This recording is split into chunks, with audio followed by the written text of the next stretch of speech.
A Yorkshire Childhood, Chapter 43, entitled On the Top Deck. The rain was now hammering against the windows of the ship, and the teacups were rattling in their saucers as the ship rose and fell like a seesaw. Josh gulped. He'd never been seasick before, and he didn't want to be. The waiters were lilting along with the plates. Finally, the couple left, and Tom and Josh made their way shakily from the restaurant. Tom wouldn't say it, but he was worried. They passed the casinos and the nightclub with the booming music and made their way to the room. They felt like two drunks swaying down the corridor, and it was surreal and comical. Josh lay on the bed fully clothed, and he was exhausted with all of the activity. Tom closed the curtains on the nightmare scene as the ship rocked and rolled like a thimble on the ocean.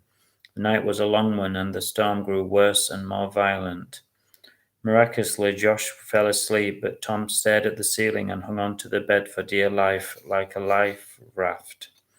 He felt humbled before the power of the sea, but that didn't save him for one of the longest nights he could remember, and one which he wished to forget. Thankfully, the morning came, and the sea was as flat and as calm as a mirror, and it was a great relief to both of them. Tom was delighted not to have suffered from seasickness, but he didn't want to risk it, and they both had a very light breakfast. The sun came out, and the sky was once again blue. It was almost a cliche. They sat on the deck chairs and watched the world go by. Adults and children were rushing around and splashing about in the swimming pool or playing table tennis. There's nothing people can't do on this ship, Tom said. Happily, by mid-afternoon, the course had changed,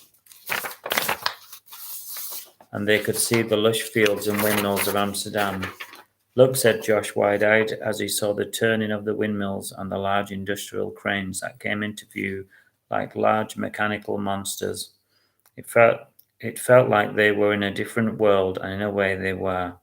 I can't wait to look round Amsterdam, Josh said, with a grin. They'll never believe this at school, he said, grinning broadly.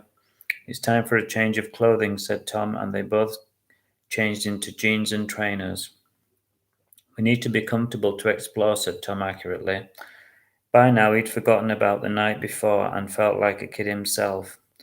It took a while for them to disembark. When they did, it was worth it. They walked along the cobbled streets.